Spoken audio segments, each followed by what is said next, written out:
Well, it's finally here, my new Pittsburgh Power muffler. Let's get this thing opened up, see what she's like.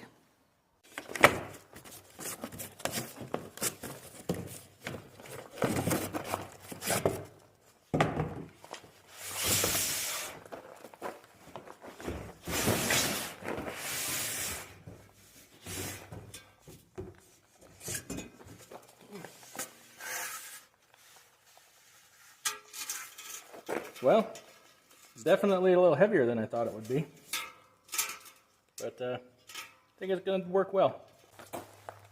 I don't know if you can see down in there or not and see the kind of like the fluted core of it, but looking forward to putting this on.